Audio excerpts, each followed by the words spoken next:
Electrocast. There's a change happening in the way we live, the way we work, the way we spend our money and make our decisions.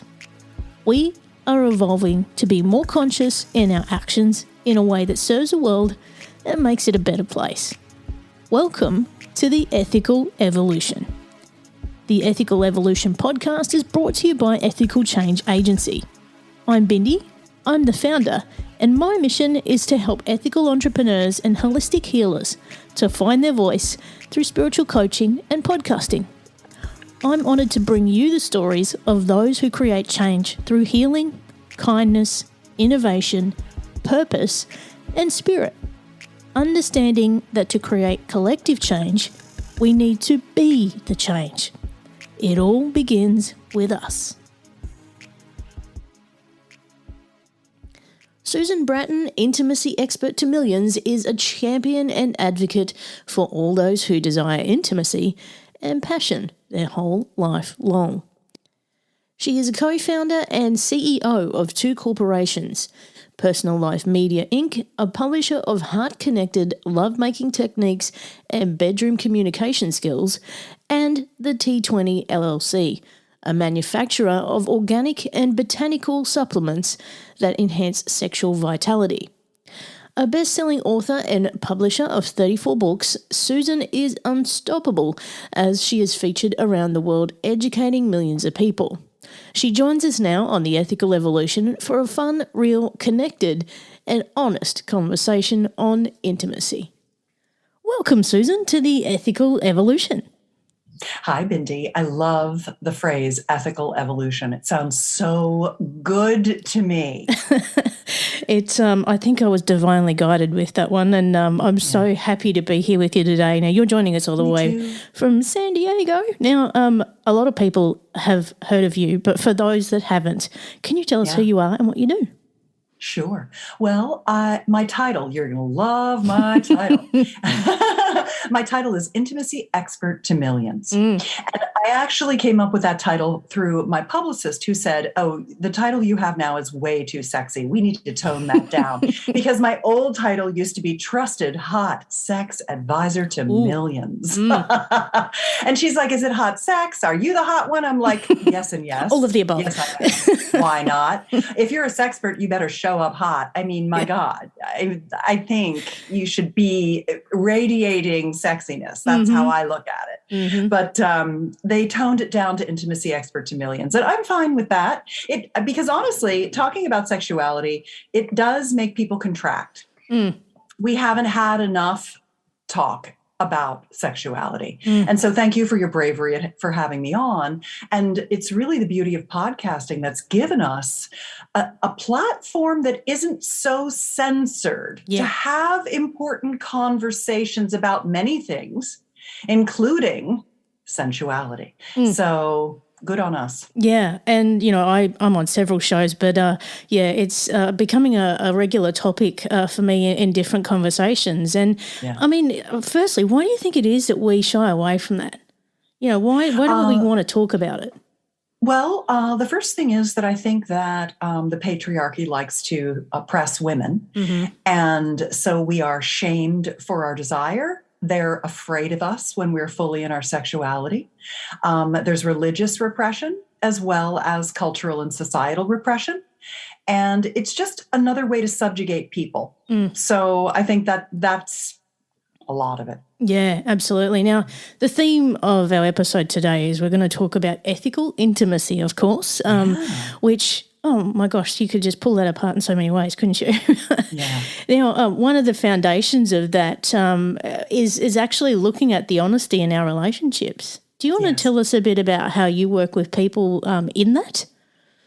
Well, it's interesting. What I actually do is publish passionate lovemaking techniques and bedroom communication skills.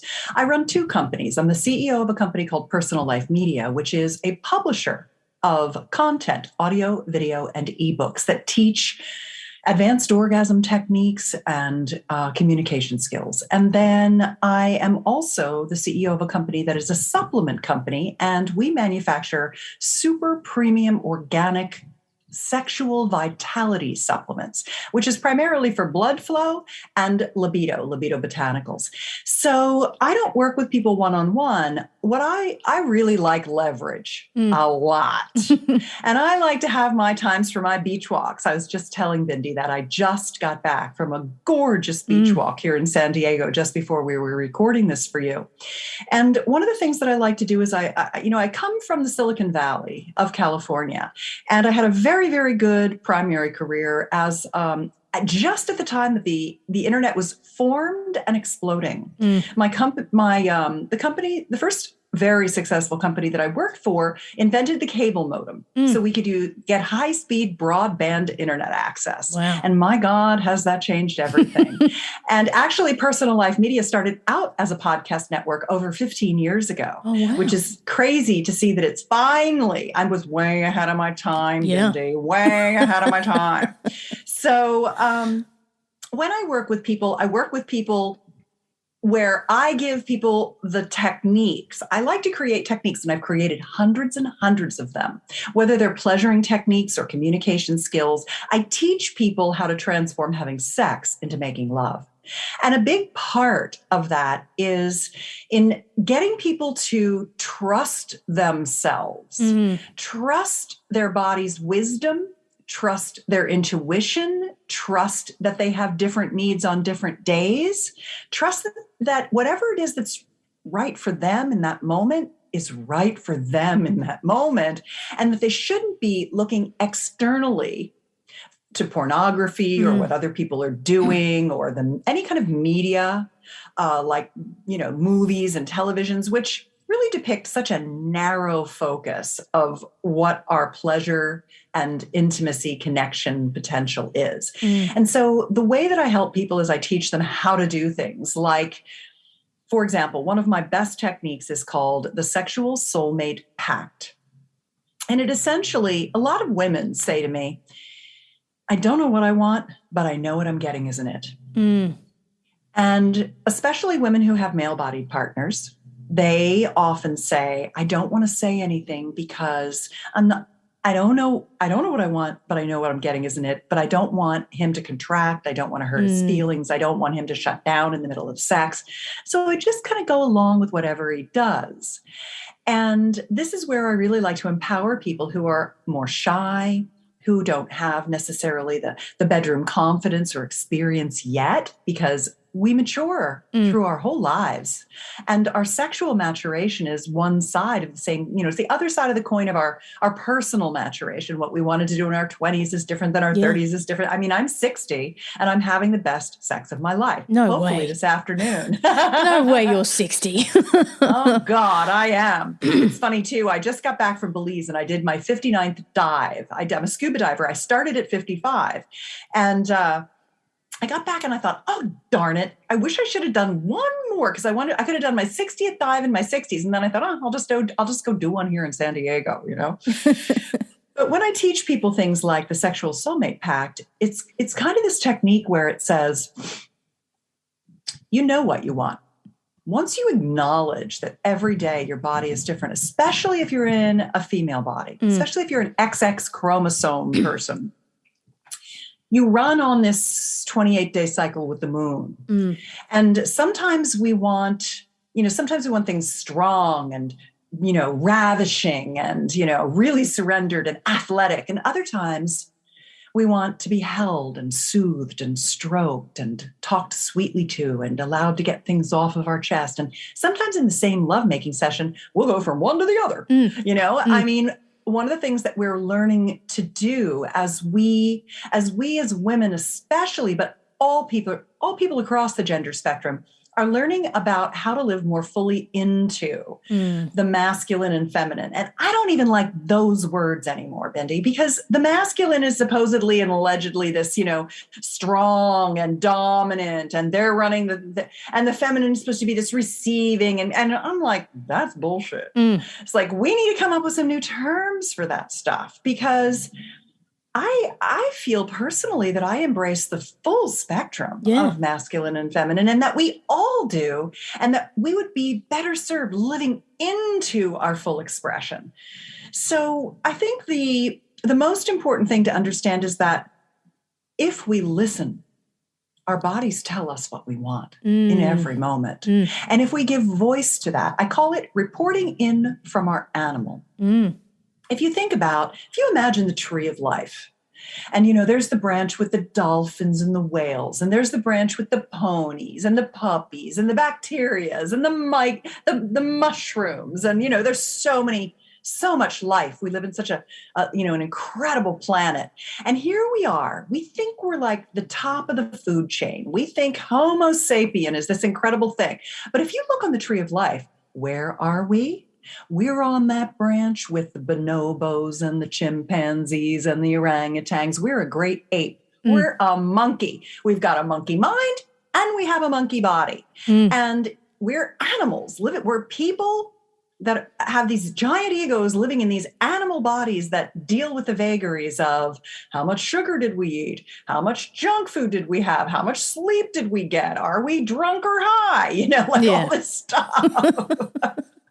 And so if we just begin to really tune into ourselves, and then we know, our partner understands that we're animals and we're just reporting in from our animal body, we're giving voice to what we feel inside is what our animal needs in the moment, then how could our partner ever contract from getting clear communication about what we desire in the moment?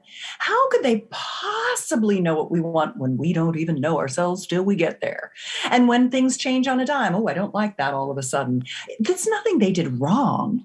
And if I can convert a couple, through this free technique at sexualsoulmatepact.com, to the kind of couple where they're hungry for each other's feedback, where they realize that feedback is not failure. It's the winning strategy for giving ultimate pleasure to your partner in the moment. And that ultimate pleasure in the moment brings you back to presence. It brings you back to what do I need right here and right now. And when you're present, you're not catastrophizing about the future and you're not worrying about what happened in the past. You're right here with your lover, completely immersed in your connection together, just riding the waves, feeling the feels, and enjoying each other and what you're co-creating. And so I think that's a very, very important honesty technique, which is, don't shoot the messenger. I'm in no control over this crazy monkey I live in. I'm just going to tell you what she's wanting right now, and I know you want to give it to me. So thank you. There's so much to unpack in that, Susan.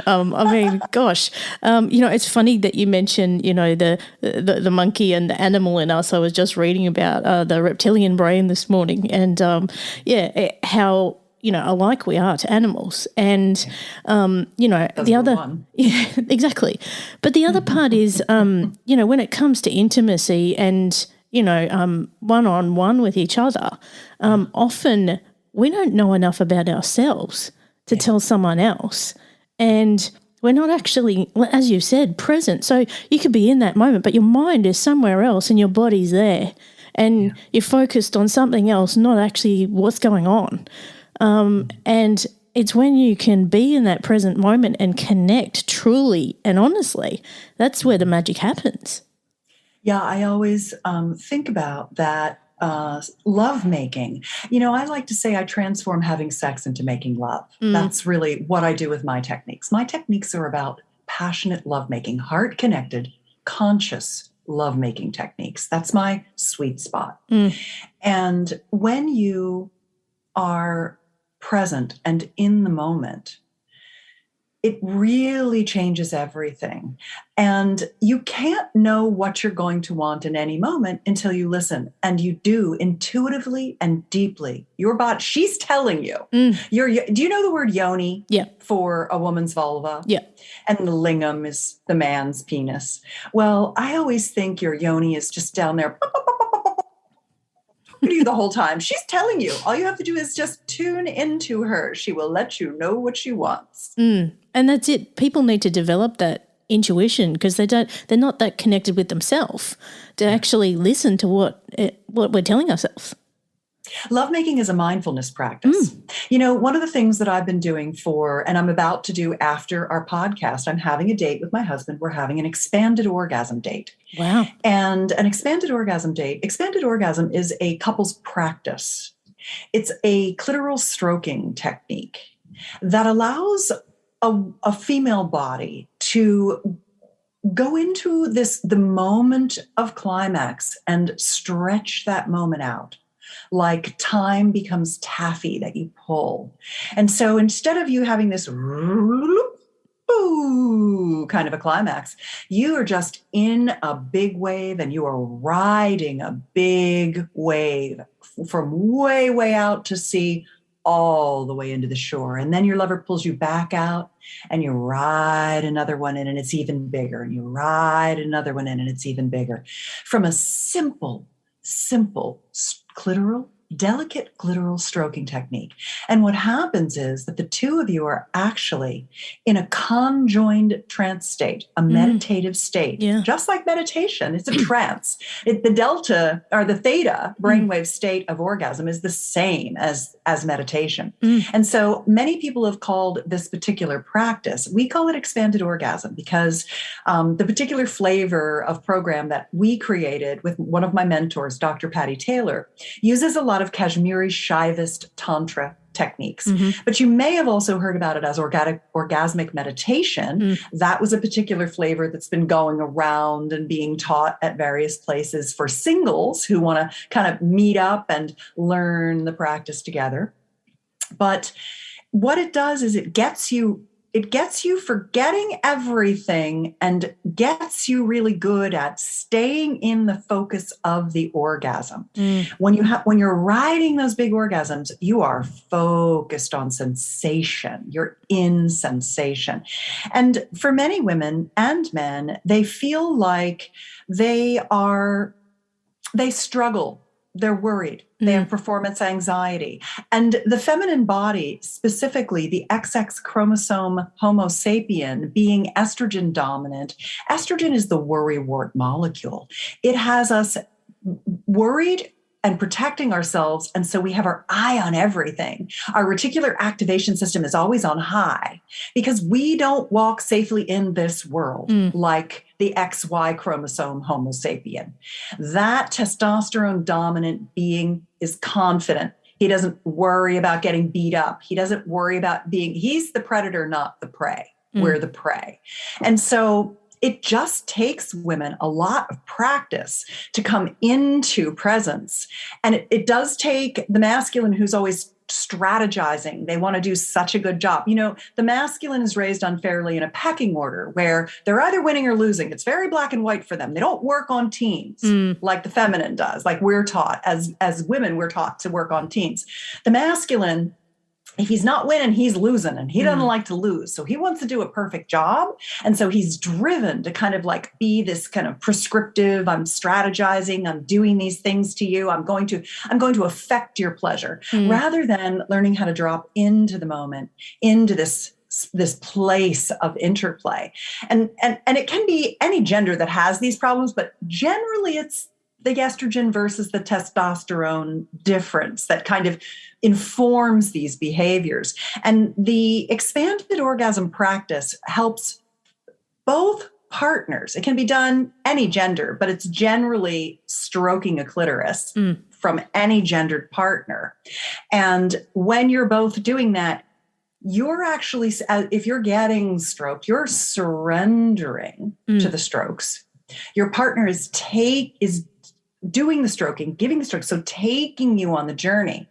But they have to feel you feeling them to take you there. So that's that limbic connection, which keeps you both totally present, which is why one of the flavors has been called orgasmic meditation, because you're really in this meditative orgasmic space. Quite interesting. And I love how there's, I know I've had conversations on this previously as well, that, you know, in that meditative state of transcending, you know, like almost like leaving your body, you get that moment in orgasm too, like where you don't fully feel your physical self and you're out there in that present moment. So there's that similarity to meditation that is just It's almost like a drug. Yeah, well, I've had moments where I've touched source, touched God, felt Gaia, felt my connection to all living things in a palpable way from being in that state.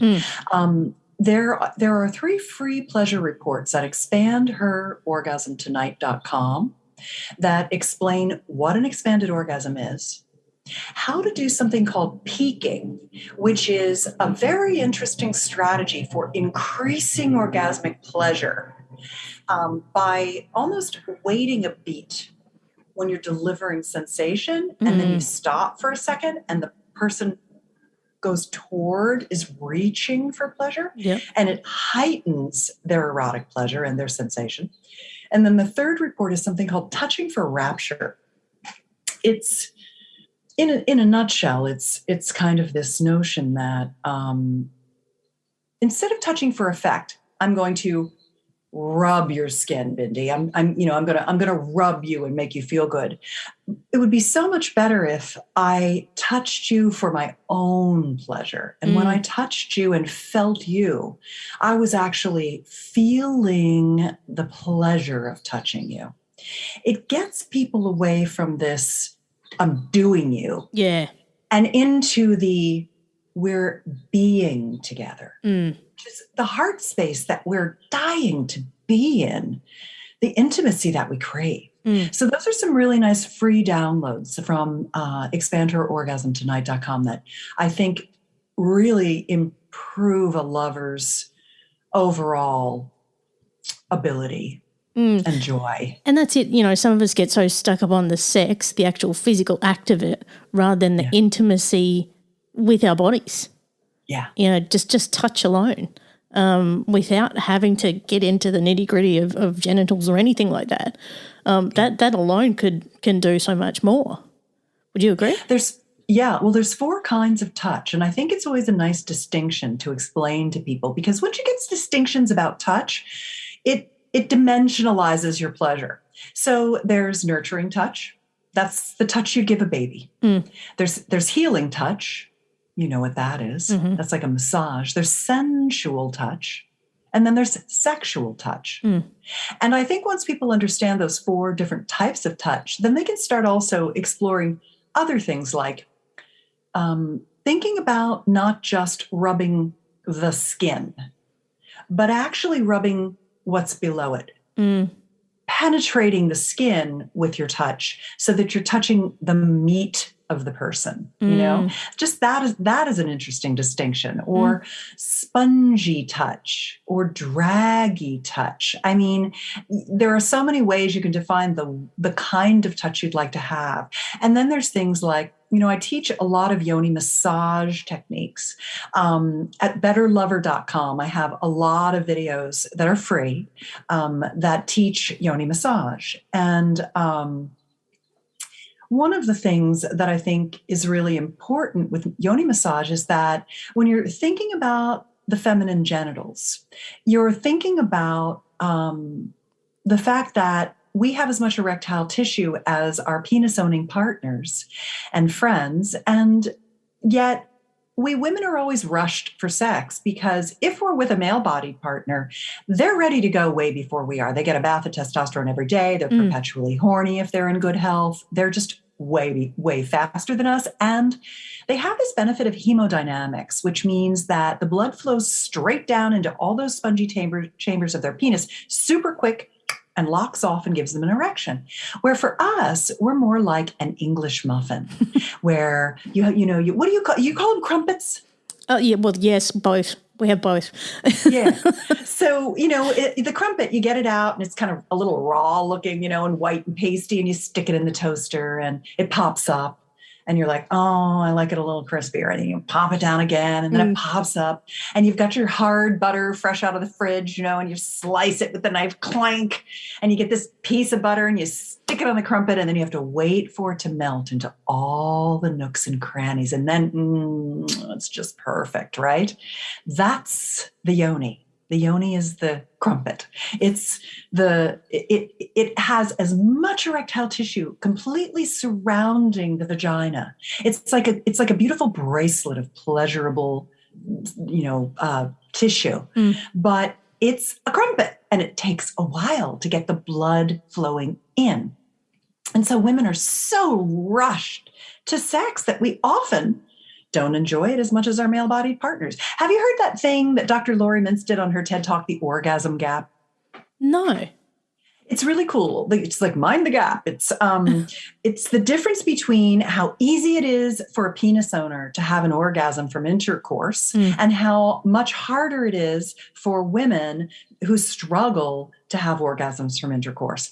And it's directly to me attributed to the fact that we don't, as females, bodied owners, don't get enough time to warm up. And so we're having intercourse without an erection. So who wants to have flaccid intercourse? I don't. And so on my yoni videos, I show the mons likes to be palpated. The outer labia like to be kneaded. The hood of the clitoris likes a soft windshield wiper action. When you touch a clitoral tip, know that it's a tip and there's a shaft associated with it that wants to pop out like an erection. When you touch the inner labia, they like a long, delicate stroke. Once you activate a vulva, once you get all that tissue responding, it wants different types of stimulation. And when you start to understand how to do that, then you're giving the most incredible pleasure. And I think that's very, very important to understand that there's just a lot of ways to touch. I mean, even that expanded orgasm practice, you're not stroking the skin of the clitoris. You're actually stroking the meat under the skin. The actual erectile structures. And when you start making a distinction like that and you are able to feel the difference and your partner and you lock in on that, it's just an incredible sensation. There's so much to explore in a human body, isn't there? Yeah, and that's half the fun. Yeah. Now, Susan, the thing that's been sitting in the back of my mind, and no doubt that you've been asked this a million times. Okay. How did you get so good at this? Oh, Bindi, thank you. I appreciate the compliment. This is my second career. I'm 60, so I'm older. I'm more confident. I take testosterone replacement, so that also makes me more confident. Estrogen and testosterone, I balance it. I really like the confidence that it gives me. And I've just been talking about it, and practice makes perfect. And I have a lot of courage. I say my superpower is courage. I've always was that little kid that could read the room and speak for all. I always cared to speak for all people and to make sure everyone was represented and I could feel the mood. And I guess I just had that empathy for people. And I know people are hungry for this kind of conversation. And so I enjoy giving it. Yeah. Thank you for the opportunity. And, like we've said, there's this kind of conversation does not happen that often. And, people just like, it's our bodies. It's us, Yeah. Like, why can't we talk about us for once? Exactly. Yeah. Now, you also deal with something called the emotional wheel chart. Can you tell us about that? Yeah, it's not my thing. It's just a resource that I like to give to people. If you Google emotional wheel chart, you get this chart, this little circle that has all of the human emotions on it. And what I find is that when you're trying to have honest conversation, a lot of times you're not even able to be in touch with your own feelings about how you feel about something. Every issue is multifaceted. And when especially when you're going through any kind of trauma or upset, or you're pissed off about something, or anything that's kind of on the negative side of things, you're kind of struggling to find your words about it, even if you're good at talking. And a lot of people are people of few words. They're just not as articulate. And so you never quite know what they're thinking and how things are going. And I really like to recommend people use the wheel of emotion and look at all the words and say, oh yeah, I'm feeling that thing and that thing and that thing and that thing. Okay, what is it about that word that draws me to it? And how can I express to my partner how I'm feeling from that perspective and from multiple perspectives? Once you begin to speak into life, your feelings, I think what the wheel does is it just helps kind of foment your thinking. Yeah, and it's another connection that you and I have of synergy in that as a spiritual coach, when I work with people and trying to connect with themselves, they can't even explain the emotion they're feeling or what that feeling is. And then when you give them the list of, the emotions or the feelings, they're like, I don't even know what that one is, or I don't even know how to explain this one that I've got. And then once they sit down and think about it for 5 minutes, they've gone from like 8 different emotions to about 25. Yep. And you're like, well, look at that. Exactly. And really. Yeah, it's such a simple tool, the wheel of emotion. And I think it's like a Pandora's box. It is. And again, it's that connection to learning every little piece of who we are as a human in this meat suit that we've got, right? Exactly. Now, one of the things I also love to talk about on this podcast is decision-making based on values. And it comes also when we look at relationships, because we go into a relationship with someone and we have our own set of values. And when the two meet, that's where things get tricky, right? Definitely. And more as social media has bifurcated us, Bindi. I mean, some of us are progressive people who want all people to rise up. And others are people who feel like there's a hierarchy and they've got theirs and they don't want other people to have it. I mean, there's, I'm pro this and against this, there's all of the suppression of LGBTQ everythings. And now in the US right now, we've got this whole abortion thing happening, anti-abortion movement. And of course, we came from enslaving people in our country, and we're we have terrible slavery history. I mean, we have so many things, and there's so many opinions. And then there's religion, right? Some people are extremely religious, and they're, they go by the word of God, and, and then there's other people who are like, I'm spiritual, I'm ethical, I'm moral, but I don't believe in an organized religion. I'm an atheist or whatever. And so you've got a lot of those kinds of things. And then you also have the things that make meaning for you. So you have these are the things that are important to me. It could be faith. It could be family. It could be, I'm a personal growth junkie and I want to keep creating new trysts with life, my whole life. And I would never want to be with someone who is, kind of stuck in the mud. And so you've got those kinds of, and then you've got the things you need out of a relationship that if you can't get them, you'd rather be alone. It's not worth it to you. If I'm in a relationship where I don't feel safe and secure, if I were with someone who didn't make me feel safe, because security is my number one relationship value, I would rather not be with that person. I'd rather be alone. I'll take care of myself, thank you. Or honesty. Oh, I feel really destabilized when I don't have a safe space to be completely honest. If I have to filter what I say, if I can't just talk off the top of my head and be appreciated, accepted, and loved for it, if I have to think about the words coming out of my mouth, I do not want to be in a relationship with that person. I don't even want a person like that as my friend anymore. Like, I have up-leveled myself to I'm not going to filter myself. You like me for who I am, or we don't need to hang out together, because I don't need to be worried the whole time I'm going to say something that's going to piss you off. Conversely, you must tell me the truth about everything. I can take it, even if it's hard to hear. I want to know. So my values for me would be things like honesty, security, passion. If I don't have a partner I have a sexual bucket list at all times, Bindi. I'm always working my bucket list. Because that's what I do for a living. I have to write sex techniques. This is what I want to deliver to the world. This is my passion is passion. And if I had a partner who wasn't like, yeah, I'll try that thing. Sure, you can stick that up my butt, whatever it is, I wouldn't be able to be with that person. So we all have feelings we want to feel, and things that make meaning, and values that we value that are deal breakers. And I wrote a book called Relationship Magic. And it's essentially a values elicitation process where I give you a whole bunch of them. And I've sold, over 100,000, maybe 125,000 copies of this book. It's one of my top sellers. I've written 35 books and programs. Wow. And I'm a busy girl. You are.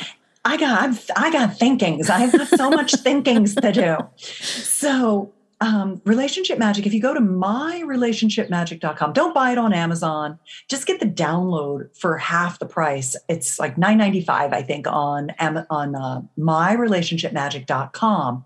And when you download it, it takes you through this process of seeing what it is that you value most. And it doesn't matter if the person has the same values as you do. It doesn't matter. It just matters that they understand your values and can meet your needs for your values. So, for example, my partner's number one value is passion, which is great. We share one. And honesty is another one of his, but his is growth. He's brilliant. He is a Mensa level genius. And he loves me to show him where he can go next. He loves to do better and better and better. And he likes fun and adventure. And I'm basically like, that's what's tattooed across my forehead. Fun and adventure, Susan Bratton. I are this, And so I do that one naturally with no thought at all. I'm fun and adventure for him. And he loves that because he's an introvert. And he'll just sit in his room and do his things and work on his brainiac stuff and let the wheels spin for days if I don't pry him out of there with fun ideas. So, but I need security and I need to be taken care of. As strong and powerful as I am, I need care. I had a childhood that was not secure. And he's kind of a daddy for me. I like a daddy. He's got a bit of daddy in him. And he's honest and he likes that. And he's passionate. And these are real. And I need my freedom. He doesn't always go with me. I'm like, hey, I'm going to go do this thing. If you'd like to go with me. And sometimes he goes and sometimes he's like, I don't like that thing. I'm not going to go to that. I'm like, that's cool. So, but he lets me go and he never holds me back. He's the wind beneath my wings. He's always lifting me up. And so we learned and understood our relationship values a decade into our relationship and went, oh, that's why you act like that. It's super helpful, whether you're in a relationship or you're dating and trying to find someone to be in a relationship with, to be really clear with yourself about what you really need. Because if you get into a relationship with someone, you need to tell them what you need.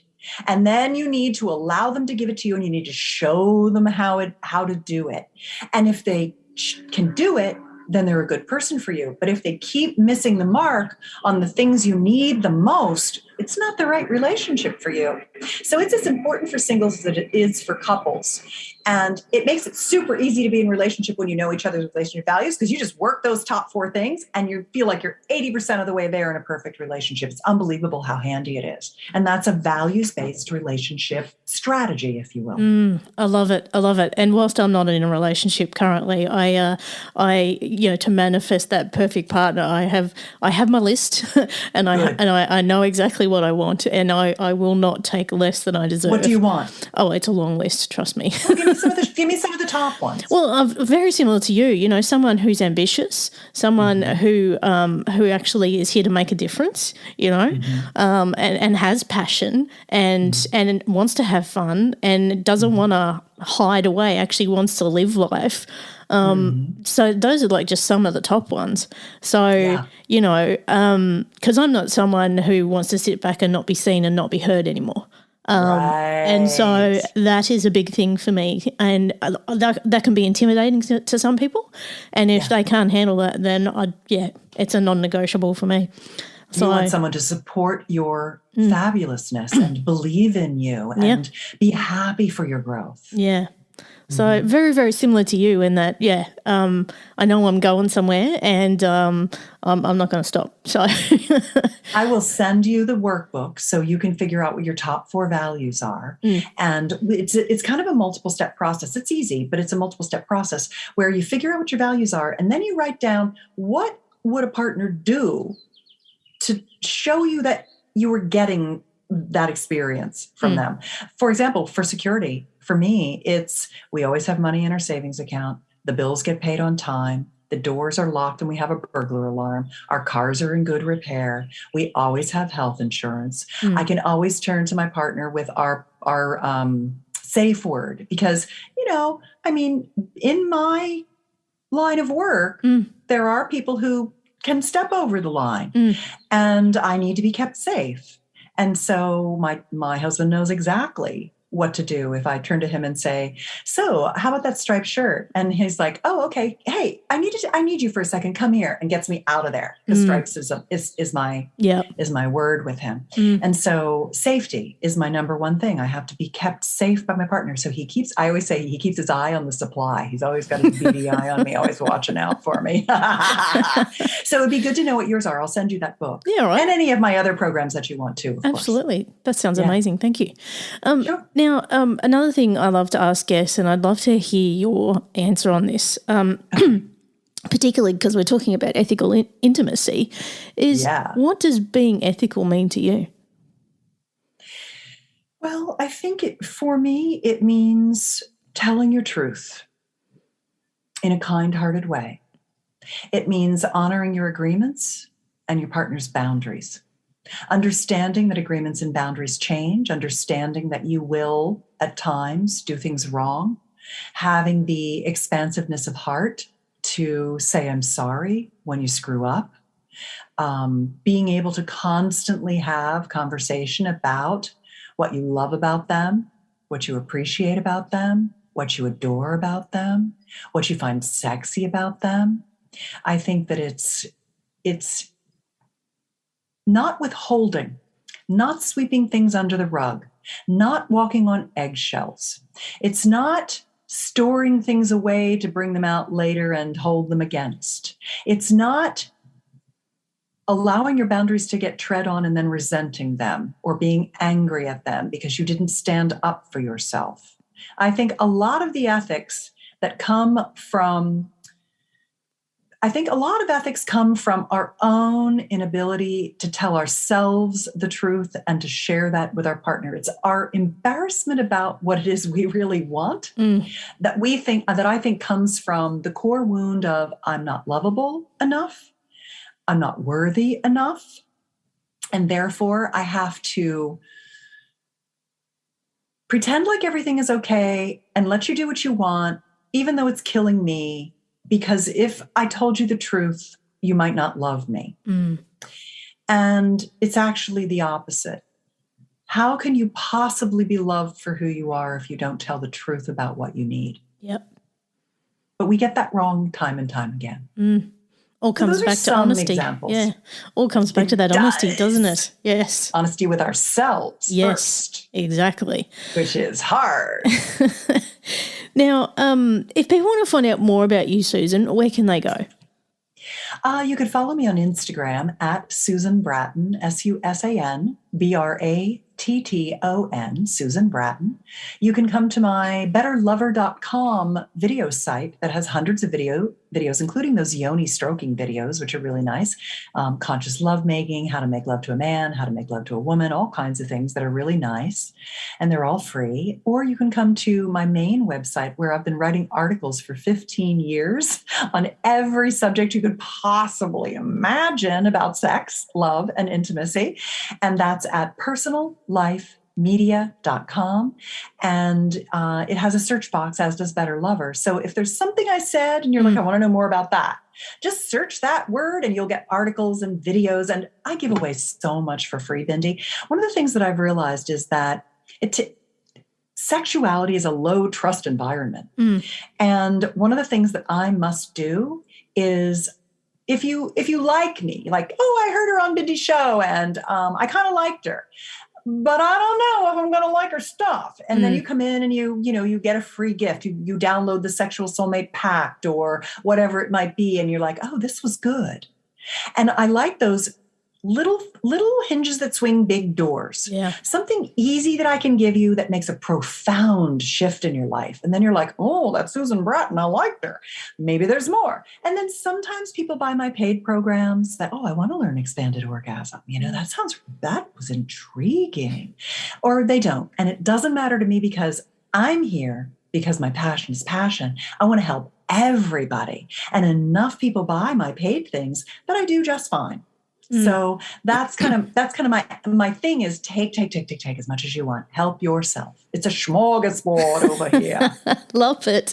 Absolutely love it. And, I have had a little wander around your sites there, and you have some incredible content, I must say.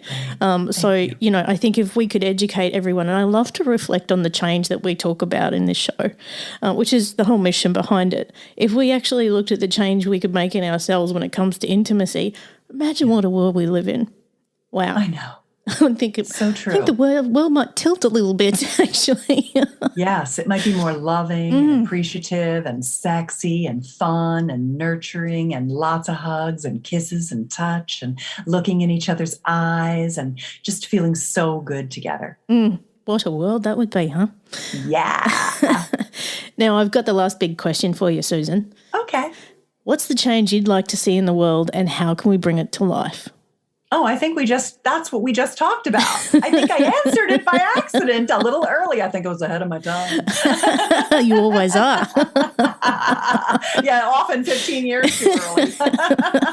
Yeah, I think it would be the change that I'd like to see in the world would be learning to trust your body's wisdom, understanding that you can tune into your human and share it with a partner, and whatever you need in the moment, you could have. Beautiful. Absolutely love it. And I have loved every single moment with you, Susan. Thank you so much for being a part of the Ethical Evolution. Thanks for listening to the Ethical Evolution podcast. If you're ready to be the change and would love to work with me on finding your voice through spiritual coaching or creating your own podcast with impact, visit ethicalchangeagency.com.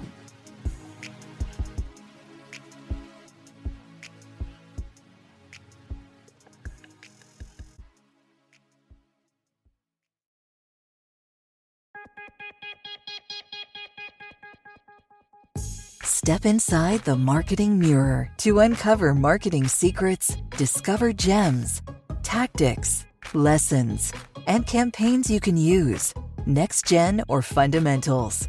Grab the marketing magic to improve your marketing and win more business.